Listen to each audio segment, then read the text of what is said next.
Hello दोस्तों, मैं उमाशंकर एक बार फिर से ट्रिकी भाई विश्वविद्यालय में स्वागत है। दोस्तों, आज मैं आप लोगों के लिए 12th क्लास का जियोग्राफी अर्थशास्त्र के टर्म 2 का सब्जेक्टिव क्वेश्चन लेकर आया हूं। आज मैं आप लोगों को दीर्घ उत्तरीय प्रश्न का बहुत ही वीवीआई क्वेश्चन लाया हूं। मैं आपके लिए फाइनल एग्ज़ाम के लिए बहुत ही महत्वपूर्ण क्वेश्चन अर्थात आपको 5 नंबर वाला 15 क्वेश्चन लाया हूं, जिनमें से आपको 3 क्वेश्चन बहुत ही वीवीआई है। इसी में से आपको फाइनल एग्ज़ाम में पूछा जाएगा। तो इस वीडियो को लास्ट तक बने रहिएगा और हो सके तो मेरे इस चैनल को सब्सक्राइब तथा शेयर करना नहीं भूलिएगा दोस्तों। तो चलिए आज हम लोग देखते हैं फाइनल एग्ज़ाम 2022 के लिए बहुत ही इम्पोर्टेंट अर्थात वीवीआई क्वेश्चन। जैसा कि आप पहला इस देख रहे हैं, पहला हमारा क्वेश्चन है, बैंक दर क्या है? बैंक दर मुद्रा की पूर्ति को किस प्रकार प्रभावित करती है? इसका आंसर हो जाएगा, अर्थात सबसे पहले हम लोग बैंक दर जानते हैं। तो बैंक दर ब्याज की जिस दर पर व्यावसायिक बैंक आरक्षित निधि की कमी की स्थिति में भारतीय रिजर्व बैंक से कर्ज लेती है उसे बैंक दर कहते हैं। अर्थात जो बैंक जैसे आरबीआई से कर्ज लेते हैं, एसबीआई, पीएनबी, कोई भी बैंक उससे कर्ज लेता है और लेकर उसे लेता है तो उसी को बैंक दर कहते हैं, अर्थात जो दर पर कर्जा लेता है। इस प्रकार बैंक दर व्यावसायिक बैंक के द्वारा रिजर्व बैंक से कर्जा लेने की लागत है। इसके बाद बता रहा है, बैंक दर मुद्रा की पूर्ति को निम्न रूप से करती है। बैंक दर में वृद्धि, जब आरबीआई बैंक दर में वृद्धि करता है तो बैंकों को कर्ज लेना महंगा हो जाता है, जिससे उनके कोष में कमी आती है। साथ ही साथ वे भी बाजार दर को बढ़ा देते हैं। परिणामतः व्यवसाय के लिए कर्ज लेना महंगा हो जाता है। इस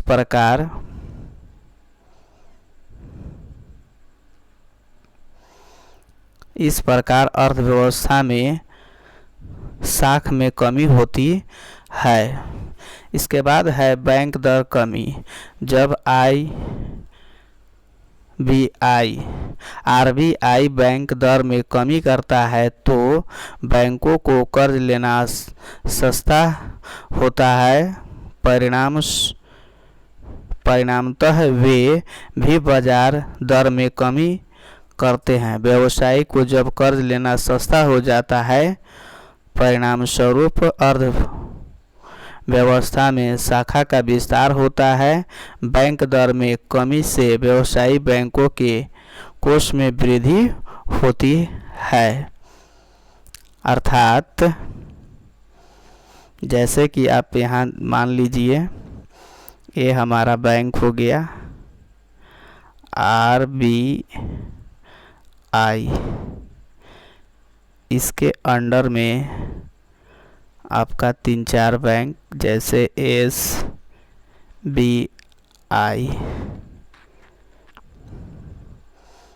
पीएनबी, अर्थात जो एसबीआई और पीएनबी बैंक है वो आईआरबी से पैसा लेता है। वही पैसा लेकर वो हमें कस्टमर अर्थात ग्राहक को जिस दर से देता है, जैसे कि मान लीजिए अगर ये हमारा 5% ब्याज लेता है एसबीआई से, तो एसबीआई किसी कस्टमर से 10% पर लेगा, तो जिससे महंगाई की दर बढ़ जाएगी। अगर यहाँ पर IRB 40% पर SBI को देता है तो SBI उसी राशि को किसी कस्टमर को 50% पर देगा, तो कस्टमर उस राशि को लेने से असमर्थ हो जाएगा, अर्थात वह राशि नहीं लेगा, ऋण नहीं लेगा, कर्ज नहीं लेगा, जिससे महंगाई दर कम हो जाएगा। क्योंकि जिसके पास पैसा होता है वह कोई भी वस्तु लेना ज़्यादा पसंद करता है। अगर 100 रुपये का सामान है उसको 200 रुपये में भी मिलेगा तो उसके पास पैसा रहेगा तो वो वस्तु को खरीद लेगा। जैसे 100 रुपया है, 100 रुपये की जगह पर 200 कोई मांगेगा किसी वस्तु को तो उसके पास पैसा होने के कारण वह पैसा से ले लेगा। लेकिन अगर उसके पास 100 रुपये की वस्तु है को खरीदने के लिए उसके पास पैसा नहीं होगा तो वे 80 बोलेगा। अगर दूसरा व्यक्ति भी 80 बोलेगा तो जो बेचने वाला होता है मिठाई वो क्या कर देगा कि उसको जो वस्तु है उससे किसी ने नहीं पूछेगा, जिसके कारण वह अपनी मिठाई की रेट को घटा देगा। तो इस तरह से हम कह सकते हैं कि बैंक दर में वृद्धि करने से व्यवसायिक कर्जा लेना महंगा हो जाता है। अगर कमी करेगा तो व्यवसायी लोग उसे लेने में कमी करती है, अर्थात कमी और महंगी करने पर महंगी हो जाती है, जिससे अर्थव्यवस्था में वृद्धि करने पर कमी, जबकि कमी करने पर वृद्धि होती है। इसके बाद हम लोग क्वेश्चन नंबर नेक्स्ट देखेंगे। यदि किसी अर्थव्यवस्था के लिए उपभोक्ता फलन C = 15 + 0.4y है तो स्वायत्त निवेश में 100 करोड़ रुपये की वृद्धि से संतुलन आय में होने वाली वृद्धि की गणना कीजिए। तो यहाँ पर दिया हुआ है उपभोक्ता फलन C = 50 + 0.4y तथा स्वायत्त व्यय = 100 करोड़ रुपया। अतः यहाँ उपभोक्ता की सीमांत प्रवृत्ति = होता है MPC। तो यहाँ MPC = 0.4 दिया हुआ है। तो जैसा कि हम जानते हैं, अतः गुणांक K = 1/1 - MPC अर्थात 1/1 - 0.4 अर्थात 1/0.6। तो ये ऊपर चल जाएगा जैसा कि आप यहाँ देख रहे हैं, अर्थात यहाँ हो जाएगा 1/0.6 अर्थात डेसिमल को हटाएंगे तो 10/6 हो जाएगा। कट करेंगे तो 5/3, ये हमारा 5/3 के का वैल्यू हो गया। अतः संतुलन आय में वृद्धि = होता है स्वायत्त आय में वृद्धि इंटू गुणांक, अर्थात 100 करोड़ रुपये गुना 5/3 को मल्टीपल करेंगे तो 500 करोड़ रुपये प्रति /3 होगा। अर्थात कैलकुलेट कट करने के बाद 166.7 करोड़ रुपया आंसर आएगा। अतः स्वतः स्वायत्त व्यय में 100 करोड़ रुपये की वृद्धि में से संतुलन आय में लगभग 187 करोड़ रुपये की वृद्धि होगी। इसके बाद क्वेश्चन हमारा नेक्स्ट है, राष्ट्रीय आय के वर्तुल प्रवाह के 2 क्षेत्रीय मॉडल की व्याख्या कीजिए। तो इसका आंसर हो जाएगा राष्ट्रीय आय के वर्तुल प्रवाह को 2 क्षेत्रीय मॉडल यह मानकर चलता है कि अर्थव्यवस्था 2 क्षेत्रक पारिवारिक और फर्म क्षेत्रक में विभाजित है। यह बंद अर्थव्यवस्था का एक मॉडल है। पहला, पारिवारिक क्षेत्रक की विशेषता। इसका 3 पॉइंट है। पहला पॉइंट है पारिवारिक क्षेत्रक उत्पादन के साधनों का स्वामी होता है। पॉइंट नंबर 2 पारिवारिक क्षेत्रक वस्तुओं और सेवाओं का उपभोग करता है। पॉइंट नंबर 3 पारिवारिक क्षेत्रक को साधन की कीमतों के रूप में कुल आय के रूप में प्राप्ति होता है। अर्थात पारिवारिक क्षेत्र के अंतर्गत कोई भी उत्पादन के साधन का वह स्वामी होता है, वही उपभोक्ता होता है, वही वस्तुओं को सेवाओं प्रदान कर सकता है। इसके बाद पॉइंट नंबर 2 है फर्म क्षेत्र की विशेषता। फर्म क्षेत्र की विशेषता अर्थात इसके अंतर्गत फर्म क्षेत्रक पारिवारिक क्षेत्रक से उत्पादन के साधनों को नियुक्त करता है। पॉइंट नंबर 2 फर्म क्षेत्रक वस्तुओं और सेवाओं का उत्पादन करता है। फर्म क्षेत्रक को वस्तुओं और सेवाओं को बेचने में आय की प्राप्ति होती है। इस प्रकार पारिवारिक क्षेत्रक से उत्पादन के साधनों का प्रवाह फर्म क्षेत्रक की ओर होता है। अतः फर्म क्षेत्रक से उत्पादित वस्तुओं एवं सेवाओं का पारिवारिक क्षेत्रक की ओर अगर भौतिक प्रवाह की बात की जाए तो उत्पादन के साधनों के मौलिक मूल्य फर्म क्षेत्रक के पारिवारिक क्षेत्रक तथा वस्तुओं और सेवाओं के मौलिक मूल्य पारिवारिक क्षेत्रक से फर्म क्षेत्रक की ओर प्रवाहित होती है। जैसे कि निम्न तीर चित्र से दर्शाया गया है। देखिए यहाँ पर हमारा दिया गया है, ये हमारा चित्र है। इसमें एक साइड यहाँ पर पारिवारिक क्षेत्रक है, यहाँ पर फर्म क्षेत्रक है। यहाँ पर हमारा वस्तु है और उस वस्तु के यहाँ देखिए सेवा, ये देखिए हमारा वस्तुओं एवं सेवाओं की है। अर्थात अगर यहाँ वस्तु सेवाएं पारिवारिक में आएगा तो उत्पादन के साधन होंगे और उत्पादन के साधन के बाद फर्म पास जाएगा, फर्म के बाद पुनः वस्तु को उपयोग किया जाएगा। इसके बाद हो जाएगा वस्तु की कीमत फर्म के अनुसार और फर्म साधनों की कीमत पारिवारिक के अनुसार लगाती है। इसके बाद हमारा क्वेश्चन अतः एक साधारण अर्थव्यवस्था में पारिवारिक क्षेत्र का कुल उपभोग बराबर फर्म का कुल उत्पादन। दूसरा का पॉइंट है फर्म द्वारा साधन भुगतान इक्वल टू पारिवारिक क्षेत्र का कुल साधन होता है। इसके बाद क्वेश्चन है क्या राष्ट्रीय आय की गणना में निम्नलिखित मतों को शामिल किया जाता है, कारण दीजिए।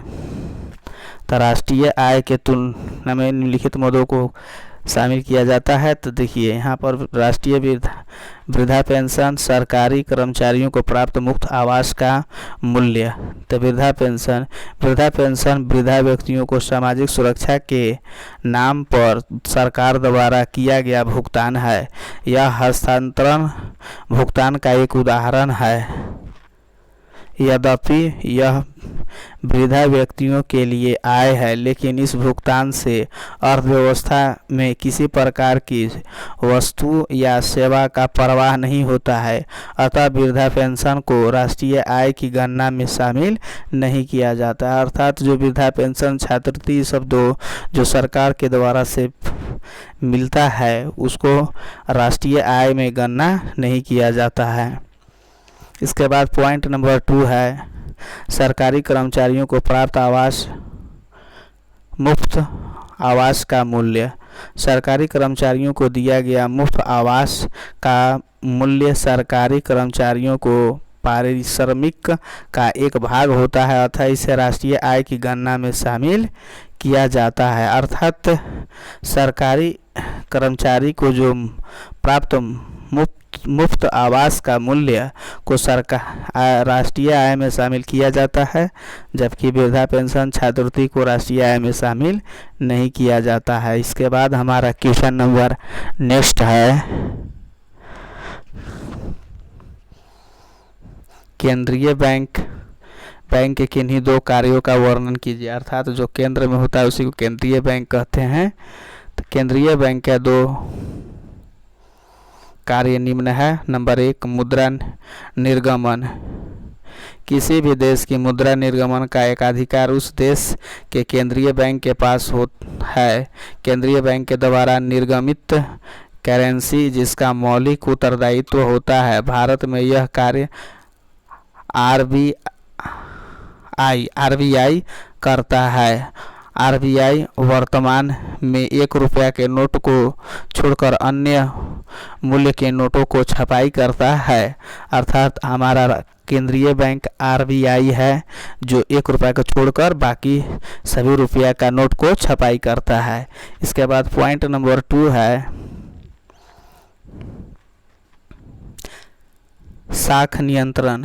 अर्थव्यवस्था में साख पर नियंत्रण का उसका कार्य देश का केंद्रीय बैंक करता है। साख नियंत्रण के लिए वह केंद्रीय बैंक कई प्रकार के मौलिक उपकरणों का प्रयोग करता है, जैसे बैंक दर नीति, खुली बाजार कार्रवाई, आरक्षित अनुपातों में परिवर्तन की नीति आदि। साख परिवर्तन विस्तार करने के लिए केंद्रीय बैंक दर तथा आरक्षित अनुपातों में कमी एवं सरकारी प्रतिभूतियों को बाजार में क्रय करता है। इसके विपरीत बैंक दर और आरक्षित अनुपातों में वृद्धि तथा बाजार में सरकारी प्रतिभूतियों का विक्रय अर्थव्यवस्था में साख में संकुचन उत्पन्न करता है।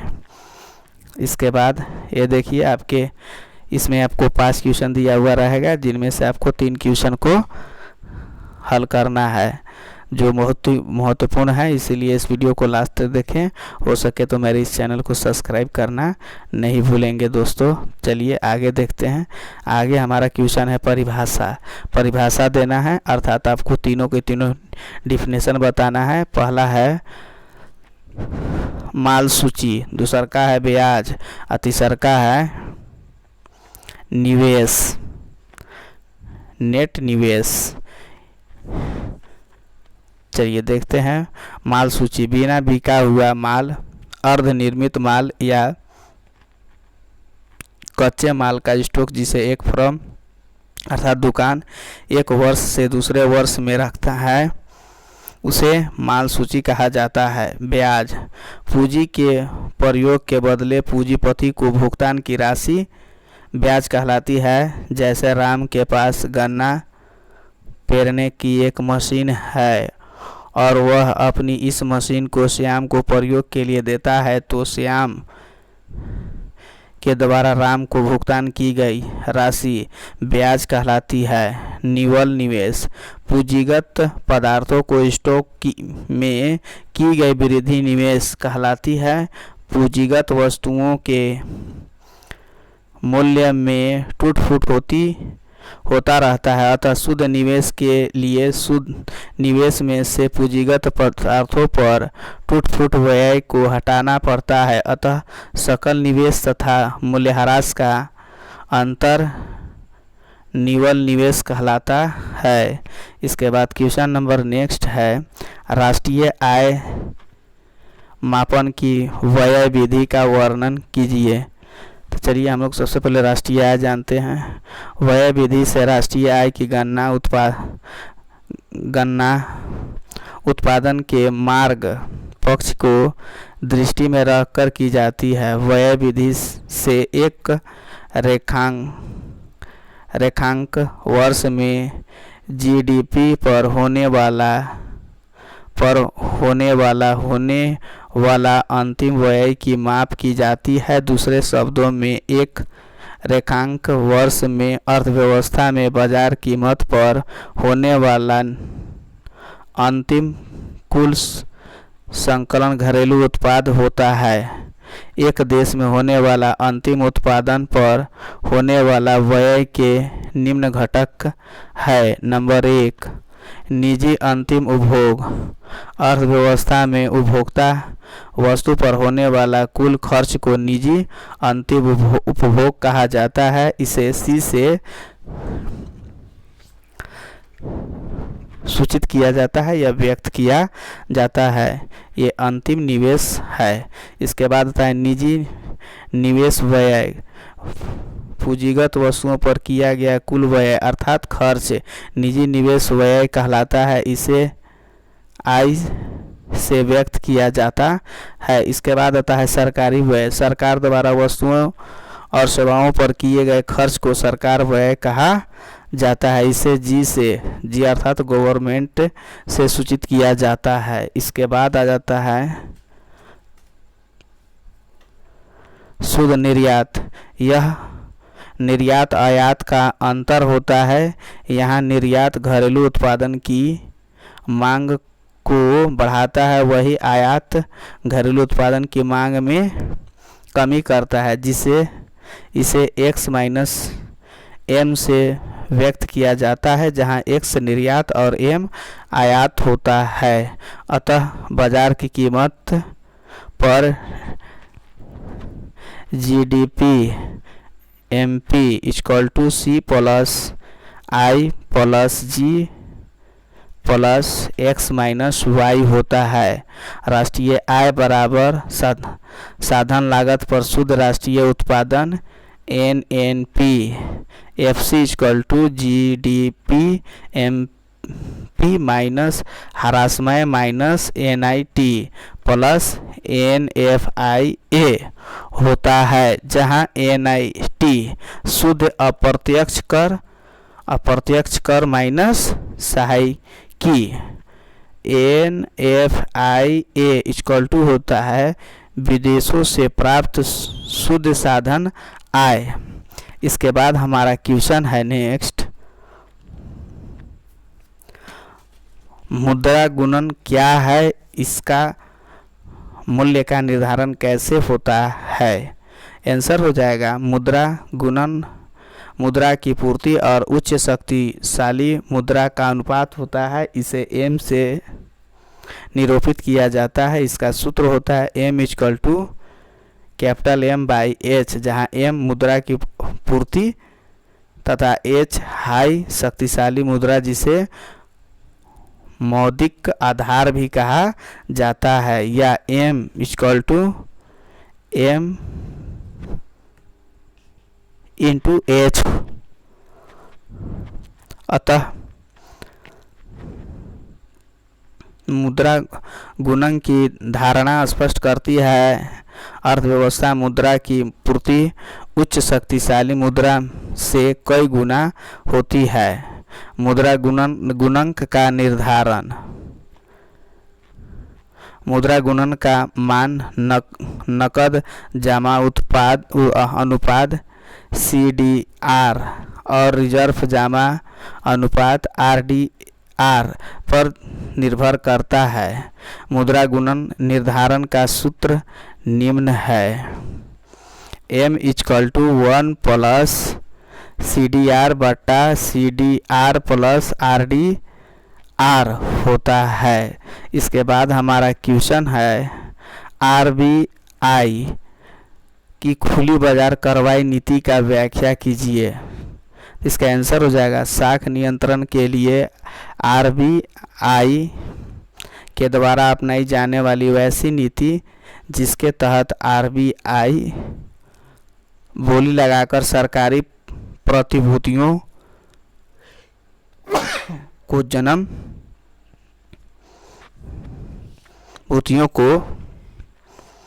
को जनसाधारण या व्यावसायिक बैंकों से क्रय विक्रय करता है। अर्थात कोई भी व्यक्ति उससे बैंक से पैसा लेता है या देता है। RBI इस नीति के तहत मौलिक अधिकार में परिवर्तन कर अर्थव्यवस्था में साख पर नियंत्रण करता है। अर्थात RBI का ही देन है कि वह शेयर बाजार को बढ़ा भी सकता है, घटा भी सकता है, उस पर डिपेंड करता है। साख या मुद्रा पूर्ति में विस्तार। जब RBI को लगता है कि अर्थव्यवस्था में मुद्रा की पूर्ति में वृद्धि करना है तो वह जनसाधारण या व्यावसायिक बैंक से सरकारी प्रतिभूतियों को खरीदता है। ऐसा करने से अर्थव्यवस्था में मुद्रों की पूर्ति में वृद्धि होगी। उदाहरण के लिए, जब आरबीआई 100 रुपये का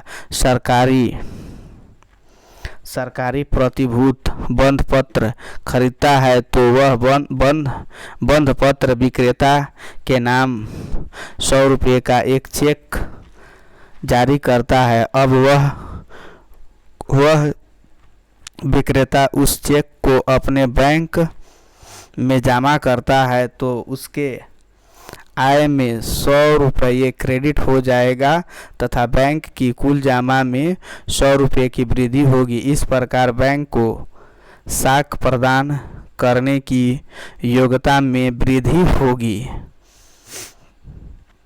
साख या मुद्रा पूर्ति में कमी। अर्थव्यवस्था में मुद्रा की पूर्ति में कमी लाने के लिए जनसाधारण या व्यावसायिक बैंकों को सरकारी प्रभुत्वों को बेचता है। इस प्रक्रिया से जनसाधारण से मुद्रा का प्रवाह जनसाधारण से आरबीआई की ओर होगा। इसके बाद हमारा क्वेश्चन नंबर नेक्स्ट है, गुणक क्या है? गुणक तथा एमपीसी में संबंधों की व्याख्या कीजिए। इसका आंसर हो जाएगा रोजगार गुणन की धारणा का प्रतिपादन सर्वप्रथम R.F. कान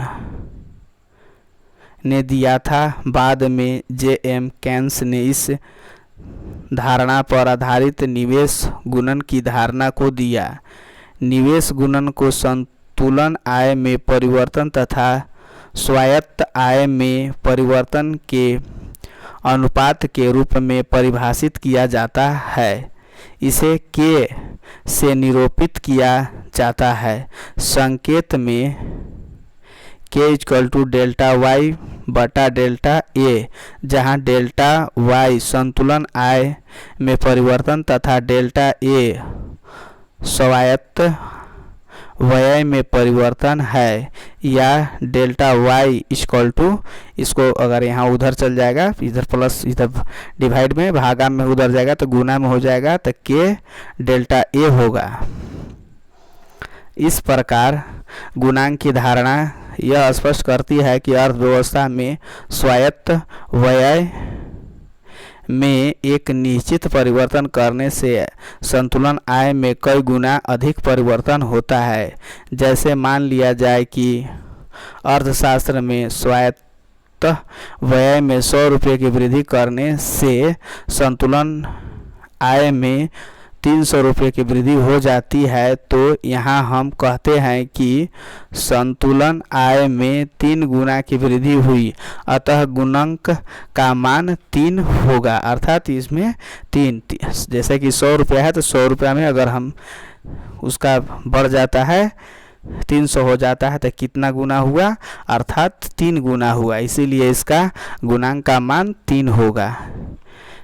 निवेश गुणन उपभोग की सीमांत प्रवृत्ति से संबंधित गुणक तथा एमपीसी के बीच संबंधों को निम्न रूप से दिखाया गया है। यहाँ K = जैसा कि आप जानते हैं K = delta Y by delta A या 1/1 माइनस MPC, इसको हम लोग इक्वेशन फर्स्ट मान लेते हैं। इस संबंध से स्पष्ट है कि गुणांक और MPC में अप्रत्यक्ष संबंध होता है। अर्थात जब MPC में वृद्धि होती है तो गुणांक का मान अधिक होता है। उदाहरण के लिए मान लिया जाए कि अर्थव्यवस्था में MPC का मान 0.5 है तो गुणक का मान क्या होगा? गुणक अर्थात K = 1/1 माइनस 0.5 अर्थात 1/0.5। 0 को ऊपर ले जाएंगे तो 10 हो जाएगा, कट करेंगे 10/5 = 2। अब यदि गुणांक में मान बढ़ाकर 0.8 हो जाए तो गुणांक का मान K = 1/1 माइनस 0.8 = 1/0.2। उधर ऊपर चल जाएगा तो 10/2 अर्थात 5 होगा। जो कि पहले की तुलना में अधिक है। इस प्रकार MPC के मान में कमी गुणांक के मान में कमी उत्पन्न करता है, अर्थात इसमें कमी रहेगा तो उसमें भी कमी होता है। इसके बाद क्वेश्चन हमारा नेक्स्ट है, मुद्रा के निम्नलिखित 4 कार्यों को क्या होते हैं। मुद्रा के 4 कार्य क्या होते हैं, तो इसको आंसर हो जाएगा मुद्रा के निम्नलिखित 4 कार्य है। नंबर 1 विनिमय का साधन। इसके अंतर्गत मुद्रा की सर्वप्रथम भूमिका यह है कि विनिमय के माध्यम के रूप में कार्य करती है। दूसरे शब्दों में कहा जा सकता है कि मुद्रा लेने देने की प्रक्रिया को आसान करती है, अर्थात मुद्रा जो पैसा है कोई भी वस्तु को लेना हो या देना हो जिसके लिए यह बहुत ही आसान करती है। आप कोई भी वस्तु को इससे ले सकते हैं या खरीद सकते हैं। इसके बाद पॉइंट नंबर 2 है लेखे की इकाई। सभी वस्तुओं और सेवाओं का मूल्य मौलिक इकाई में व्यक्त किया जा सकता है। ऐसी स्थिति मुद्रा लेने की इकाई का कार्य करती है। जैसे एक समोसा की कीमत 5 रुपया है तो इसका मतलब है कि एक समोसा का विनिमय रुपये की 5 इकाई से किया गया है, अर्थात लेखन की क्रिया अर्थात जो भी वस्तु होता है उस पर जो प्रिंट होता है उसी को लेखन कहते हैं, जिससे हमें मालूम पड़ जाता है। इसके बाद हो गया मूल्य का संचयन। इसके अंतर्गत टिकाऊ और संचयन लागत कम होने के कारण मुद्रा मूल्य संचयन का कार्य करती है, जिससे तात्पर्य है कि धन को मुद्रा के रूप में संचयन किया जा सकता है। इसके बाद है भावी भुगतान का मानक। आजकल साख का प्रचलन अधिक होने के कारण लोग भविष्य में भुगतान करने का वादा कर कर्ज लेते हैं। इस स्थिति में मुद्रा भावी भुगतान का मानक के रूप में कार्य करती है, क्योंकि कर्जदाता मुद्रा के रूप में भुगतान देने के लिए आसानी से तैयार हो जाते हैं। इसके बाद हमारा नेक्स्ट है व्यवसायी बैंक और केंद्रीय बैंक में अंतर। चलिए व्यवसायी बैंक और केंद्रीय बैंक में निम्नलिखित अंतर है। नंबर 1 व्यवसायी बैंक सामान्य जनता से बैंकिंग व्यवहार करता है, जबकि केंद्रीय सरकार या व्यावसायिक बैंक के साथ करता है। इसके बाद पॉइंट नंबर 2 है केंद्रीय बैंक मुद्रा का निर्गमन करता है, जबकि व्यवसायी बैंक मुद्रा का निर्गमन नहीं करता। इसके बाद तीसरा पॉइंट है व्यवसायी बैंक साख का सृजन करता है, जबकि अर्थव्यवस्था में साख पर नियंत्रण का कार्य केंद्रीय बैंक को जाता है। इसके बाद नेक्स्ट पॉइंट है प्रत्येक देश में केवल एक ही केंद्रीय बैंक होता है, जबकि देश में कई व्यावसायिक बैंक होते हैं। इसके बाद है केंद्रीय बैंक सरकार के स्वामित्व तथा सरकार के द्वारा शासित होता है, जबकि व्यावसायिक बैंक राष्ट्रीयकृत या निजी हो सकता है। इसके बाद हमारा क्वेश्चन नंबर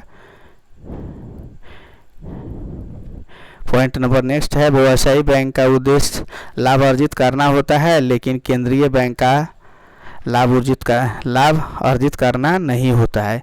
इसके बाद क्वेश्चन नेक्स्ट है उपभोक्ता की सीमांत प्रवृत्ति, जिसको हम लोग MPC कहते हैं, में परिवर्तन का समग्र मांग पर पड़ने वाले प्रभाव की व्याख्या एक उपयुक्त रेखाचित्र से कीजिए।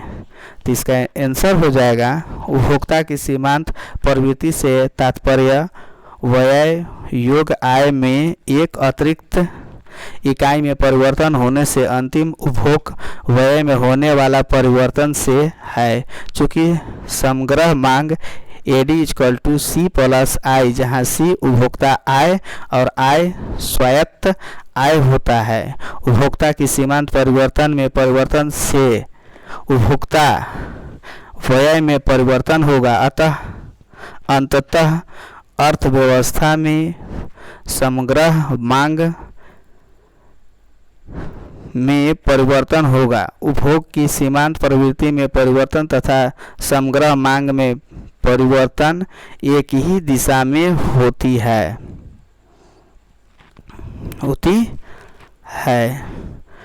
उपभोक्ता की सीमांत प्रवृत्ति में वृद्धि।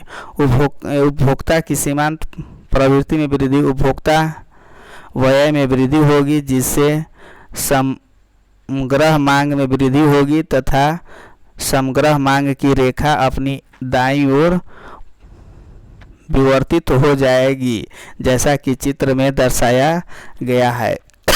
यहाँ देखिए, यह हमारा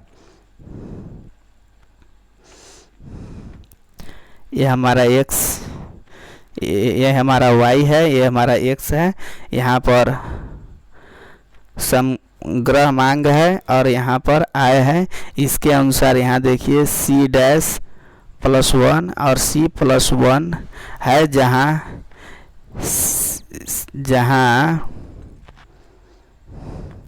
C'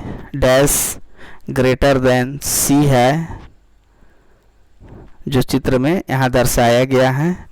इसके बाद बताया गया है उपभोक्ता की सीमांत प्रवृत्ति में कमी। यह हमारा ऊपर वाला वृद्धि था, जबकि नीचे वाला जो डायग्राम है उसमें उपभोक्ता की सीमांत प्रवृत्ति में वृद्धि के बारे में बताया गया। उपभोक्ता की सीमांत प्रवृत्ति में कमी होने उपभोक्ता आय में कमी होगी, जिससे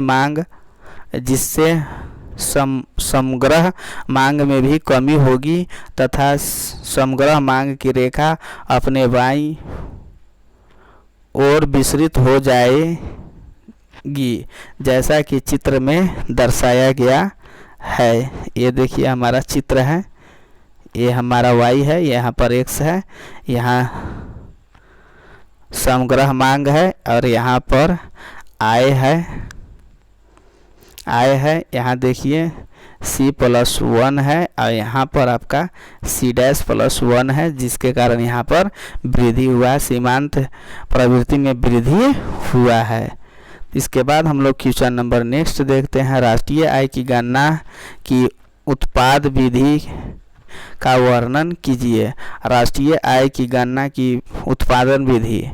इस विधि से अर्थव्यवस्था के प्रत्येक क्षेत्र में उत्पादित वस्तुओं और सेवाओं में होने वाली मूल्य वृद्धि का योग किया जाता है। यह योग बाजार कीमत पर सकल घरेलू उत्पाद होती है, अर्थात बाजार कीमत पर GDP = सिग्मा GVA, जहाँ GVA = सकल मूल्य वृद्धि। उत्पादन के मूल्य तथा आगत के मूल्य के अंतर को मूल्य वृद्धि कहा जाता है, अर्थात मूल्य वृद्धि माइनस उत्पादन का मूल्य माइनस आगत का मूल्य होता है। GDP से राष्ट्रीय आय की गणना के चरण, अर्थात GDP के राष्ट्रीय आय की गणना का चरण किस प्रकार है उसके बारे में यहाँ बताना है। नंबर 1 हो जाएगा बाजार कीमत पर NDP = बाजार कीमत पर GDP माइनस मूल्यह्रास। दूसरा का पॉइंट है बाजार कीमत पर NNP = बाजार कीमत पर NDP प्लस विदेशों से प्राप्त शुद्ध साधन होता है। इसके बाद तीसरा का पॉइंट है राष्ट्रीय आय = हो जाएगा साधन लागत पर NNP = बाजार कीमत पर NNP माइनस शुद्ध अप्रत्यक्ष कर होता है। इसके बाद क्वेश्चन हमारा नेक्स्ट है निम्नलिखित आंकड़ों से शुद्ध मूल्य वृद्धि की गणना कीजिए। यहाँ दिया हुआ है विक्रय 200, कच्चे माल का क्रय 50, अंतिम स्टॉक 15, प्रारंभिक स्टॉक 10। इसके बाद अंचल पूंजी का उपभोग 10 है। तो हमको यहाँ पर शुद्ध मूल्य वृद्धि निकालना है। तो सकल मूल्य वृद्धि = होता है विक्रय प्लस अंतिम स्टॉक माइनस प्रारंभिक स्टॉक माइनस कच्चे माल का क्रय, जैसा कि यहाँ आप देख रहे हैं। ये हमारा फार्मूला है, इसी फार्मूला पर अपना मान को पुट करेंगे तो यहाँ पर हमारा क्रय मूल्य दिया हुआ है, विक्रय मूल्य दिया है 200 प्लस प्रारंभिक यहाँ पर हो गया, अंतिम हो गया 15, प्रारंभिक हो गया 10, इसके बाद इंटू हो जाएगा कच्चे माल का क्रय यहाँ पर 50 दिया हुआ है, अर्थात फिर हो जाएगा यहाँ 200, यहाँ हो जाएगा आपका 200, इसके बाद उसको घटा देंगे तो 5 हो जाएगा, फिर प्लस हो जाएगा 5 माइनस 50, ऐड कर देंगे 205 माइनस 50,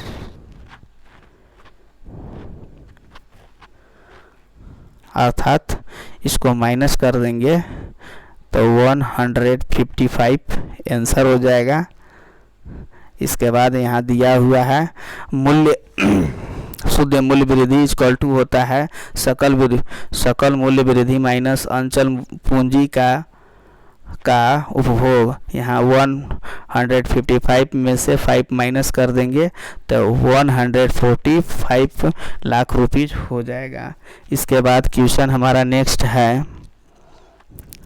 सट्टा उद्देश्य परियोजना के लिए मुद्रा की मांग की व्याख्या कीजिए। इसका आंसर हो जाएगा बंध पत्र या अन्य प्रतिभूतियों में निवेशित कर लाभ अर्जित करने के लिए मुद्रा की मांग को मुद्रा की सट्टा मांग कहा जाता है। मुद्रा की सट्टा मांग तथा बाजार दर से विलोम संबंध होता है।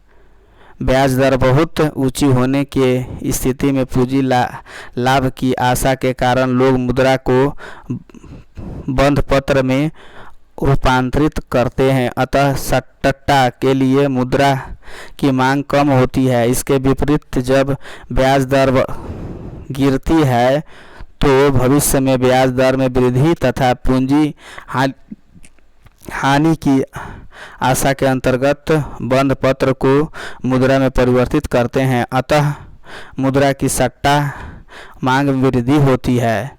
सट्टा के लिए मांग मुद्रा को इस प्रकार लिखा जाता है, MDS इक्वल टू हो जाएगा